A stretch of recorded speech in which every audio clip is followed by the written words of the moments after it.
yung natutunan mo ngayong araw, Nay? Yung ano, madam, yung point. Mahalaga Point. pala yun, madam. Akala ko po, kapag nagbibilang kami, walang halaga yun. Ngayon po, madam, napakalaking halaga po pala.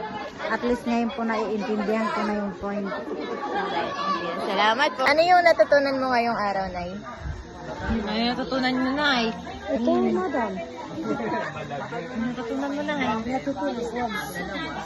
Sima. Sima. Asin. Maso. Ano.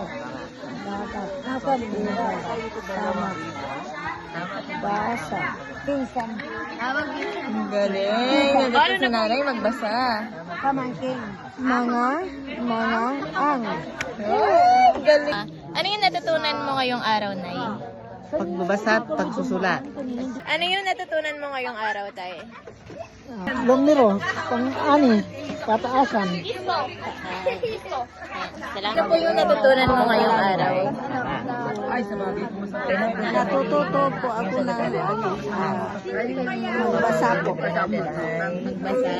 Ayun. Thank you. Nay, ano yung natutunan mo ngayong araw, Nay?